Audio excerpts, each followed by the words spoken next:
ellos al oponerse a todas estas diferentes nociones que llevaron a la conclusión de darse cuenta, como ya dije, del pensamiento racional, también hay dificultades en eso, porque todo está la guerra y todo eso fue completamente el quiebre total de la racionalidad y se abrió paso a actuar irracionalmente cuando el desarrollo se tomó por ser racional. Entonces podemos empezar a pensar de que se opusieron a todo esto, a todas estas nociones, a todo lo que se consideraba las tradiciones comunes de todo el mundo sin querer, simplemente por el hecho de ser. Es bien interesante cómo en Estados Unidos fue ganando esa reputación por diferentes motivos, pero eso nos llevaría muy lejos y sería bueno tener un buen curso universitario de estas cosas. La historia norteamericana sería 1 año o 2 años de universidad, solo estudiando diferentes casos, diferentes legislaciones que se fueron pasando al paso del tiempo para ir aprendiendo cómo se empezó a ver diferente. Y ahora hay un gran influencia, el mundo ha tenido una gran influencia de Norteamérica y se resiente en eso, por ese mismo hecho, que cuando se dan los contextos, lo primero que tenemos es tomar algo, es aferrarnos a lo que mejor conocemos, y eso es común. Entonces, supongo que hasta acá sería bueno dejar la introducción de este segmento y que reflexionemos un poco sobre lo que se ha dicho, lo que se ha venido diciendo y la noción de por qué hay abusos en la labor, por qué han habido abusos en el sistema laboral de El Salvador, del país, por qué tenemos estas cuestiones, por qué no vemos el efecto de que no es así, pero legalmente se hace, o a veces no se dicen, no se denuncian estas cuestiones. Y también porque la noción de los libres explotar al ciudadano es normal, porque no hemos visto, tal vez no nos hemos puesto nosotros en esa misma posición para saber qué es. Recordémonos que en este caso las constituciones, cuando empezamos a entrar sobre constituciones físicas, salud, nociones de la vida, todas estas cosas se agravan mucho más.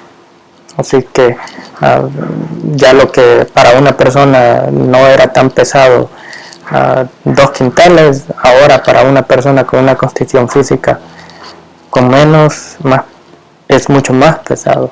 Pero ahí es donde empezamos a entrar. ¿Cuál es el esfuerzo? ¿Cómo se debería recompensar ese esfuerzo? Entre más esfuerzo se haría, se tendría que valorar mucho más, o el esfuerzo de estar sentado en una oficina se valoraría mucho menos. Los dos hay diferentes niveles de estrés, ciertamente, pero como lo he dicho, a veces hay muchas de las tradiciones de los trabajos, el individuo mismo se impone esos yugos por el fin de ganar más dinero, de ser mejor que el otro, de tener una mejor casa, etc. Hay miles de razones. Entonces, en el caso de nuestra literatura, de la tradición literaria que perseguimos, para poder observar estos temas y hablar de esto, nos tenemos que a veces poner también en esas posiciones y para poder dar un punto de vista y en verdad saber cuál es lo que en verdad satisface al individuo, qué es lo que lo hace satisfacer. Aquí la ironía de los escritores, ¿verdad?, de que se vive en condiciones precarias, voluntariamente, las pertenencias a veces son pasajeras, son cosas, pero esto tiene que ver ya con la disposición propia de cómo nosotros nos vemos en el mundo, a qué le damos más aprecio, sea la vida o a un reloj, o qué sé yo, a una cadena, a unos anteojos, algo material. ¿Qué es lo que valoramos más? Entonces, eso ya es una posición personal de mi propio punto de vista, pero todo esto tiene que ver mucho con el desarrollo de por qué seguimos de esta forma de vida y a dónde se dirige el rumbo de la labor, en el caso también del Estado, cómo el Estado trata a las personas que reconoce en la Constitución. En este caso nos hablamos de la República, porque somos diferentes, el trato que le damos a la misma ciudadanía, qué es el deber que tiene que haber cuando el país se hace una república, cuando se hace independiente. A veces las condiciones empujan a ser así, y en este caso de la historia se empuja a ser así, como lo ha hecho Estados Unidos, pero muchas culturas siguen esa misma tradición, que tarde o temprano siempre va a generar una cierta fricción, especialmente a lo largo de los márgenes donde más se ve esto. Pero con el paso del tiempo y bajo la literatura y recobrando estas tradiciones nativoamericanas que hemos tenido, reflexionando, mejor dicho, sobre estos legados que hemos tenido y cómo están en el presente y cómo uno los observa y el rol que tienen en el caso del desarrollo de una tradición bastante amplia literaria. Hay bastante de dónde recobrar esto, solo es cuestión de tener el albedrío para hacerlo. Entonces podemos empezar a pensar de estas cuestiones, reflexionar sobre eso y podemos tomar el ejemplo de nuestra propia sociedad para no indagar en otra. Nosotros somos el mejor ejemplo porque ya no ocupamos, bueno, excepto que sea un evento cultural o el Día de la Independencia, recordamos, nos vestimos en colores tradicionales, recordamos todas estas cuestiones, pero en la vida como la llevamos, eso ya al ver a una persona vestida así se ve raro, ya no es común ver eso, ya no es normal. Entonces hemos ido dejando, eso ya no tiene mucha relevancia dentro del país, pero eso es un legado que tenemos, aunque a veces no era así como en verdad se vestían. El mestizo se vestía de esa manera, el nativo americano era de otra manera, se vestía de otra manera, pero eso no es lo que ya miramos. Entonces podemos argumentar sobre